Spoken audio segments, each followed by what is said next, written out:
తప్పకుండా ఈ రాష్ట్ర ప్రభుత్వం ఏదైతే హైదరాబాద్ నగరం మీద పగబట్టినట్టుగా వ్యవహారం చేస్తూ ఉందో దాన్ని కూడా నిరసించాలని చెప్పి కూడా నిర్ణయం తీసుకున్నాం. మా గౌరవ శాసనసభ్యులు కూడా అందరూ హాజరవుతారు జనరల్ బాడీ మీటింగ్కి. హైదరాబాద్ పరిధిలో ప్రజలు మాకు ఏకపక్షంగా తీర్పిచ్చారు.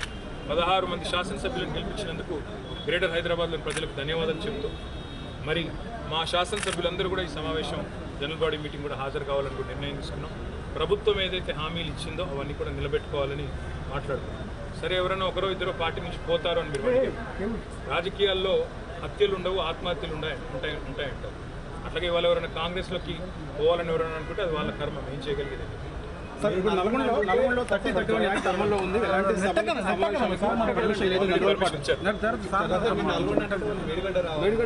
అదే చెప్తున్నాను కదా, వాళ్ళు ఎంత మురుగులు. మేడిగడ్డ కట్టిందే కేసీఆర్ గారు, కాళేశ్వరం కట్టిందే కేసీఆర్ గారు. అల్టిమేట్ గా కాళేశ్వరం అనే ప్రాజెక్ట్ లో వాళ్ళకు ఆ తెలియదు, ఆ